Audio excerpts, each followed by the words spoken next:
आज इसके लिए मैं पथ निर्माण विभाग को, माननीय मंत्री जी को और इनके तमाम अधिकारियों को इसके लिए मैं विशेष तौर पर बधाई दूंगा। बिल्कुल एक चीज नहीं छोड़ा जाएगा। पूरे तौर पर जांच कर रही है, छोड़ा कैसे जाएगा?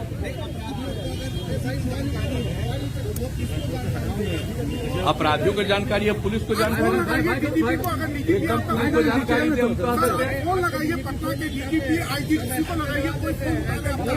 नहीं, हम कह देंगे ये चूंकि इन्वेस्टिगेशन का जो काम है, ये काम संवैधानिक रूप से पुलिस का काम है, इसलिए कोई भी सूचना मिलती है जरूर पुलिस को बताइए। आपसे हम आग्रह करेंगे और हम साथ देंगे,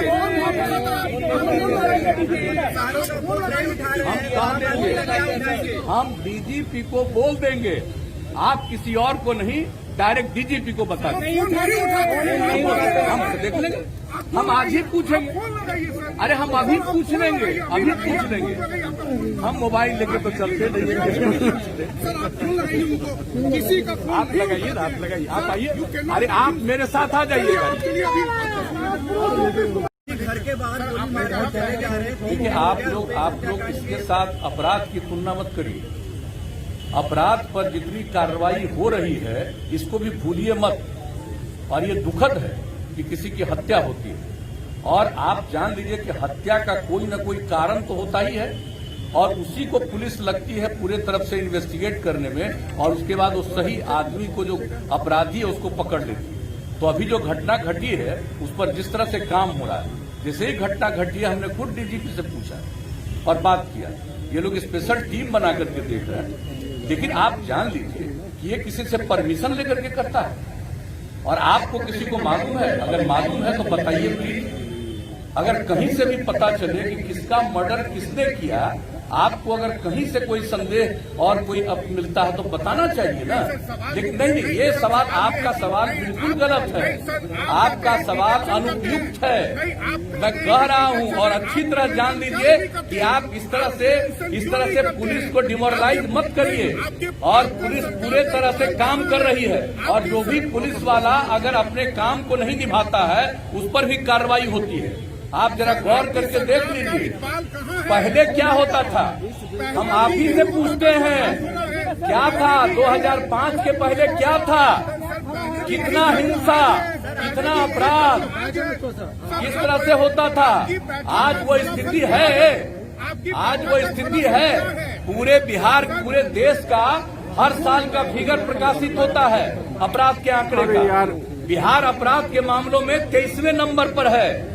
लेकिन एक एक चीज फिर भी दुख होता है, अगर कहीं किसी की हत्या हो, यह दुखद है। और आप जानते हैं हत्या करने वाले पर कितनी कार्रवाई होती है, और उसके लिए कानून बना हुआ है, और कोर्ट से भी उनको होगा।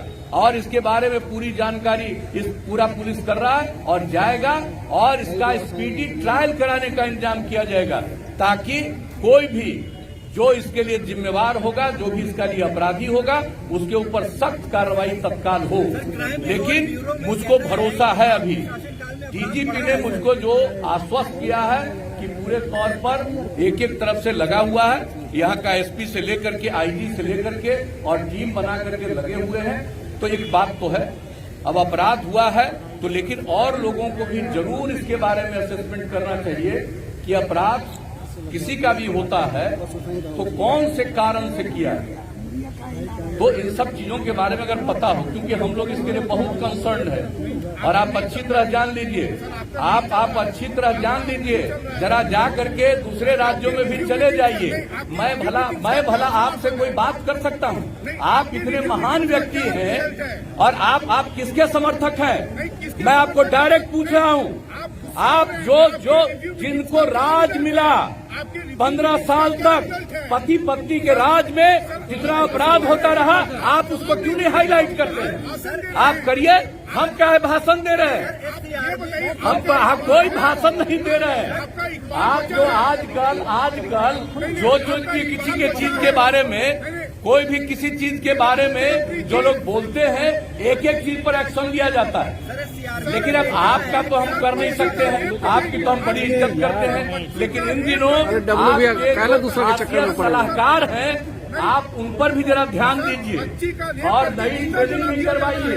कहीं ऐसा न हो कि जितना ज्यादा बिहार में, और इसका भी पता करिए कि क्राइम कौन करता है, क्राइम करने वाले कौन हैं, और ये पुलिस वाले को पता चलता है, पुलिस उसके खिलाफ सख्त कार्रवाई करने सर, मुजफ्फरपुर में नाबालिग लड़की को रेप किया जाता है सर, अधिकार है उसके हिसाब से काम करें। बहुत बहुत धन्यवाद। आप पूछिए। और हम लोगों ने पूरे तौर पर कहा है कि जल्दी से जल्दी और पूरी सख्ती से इंक्वायरी होनी चाहिए। बहुत धन्यवाद। और ये अटल पथ का आज जो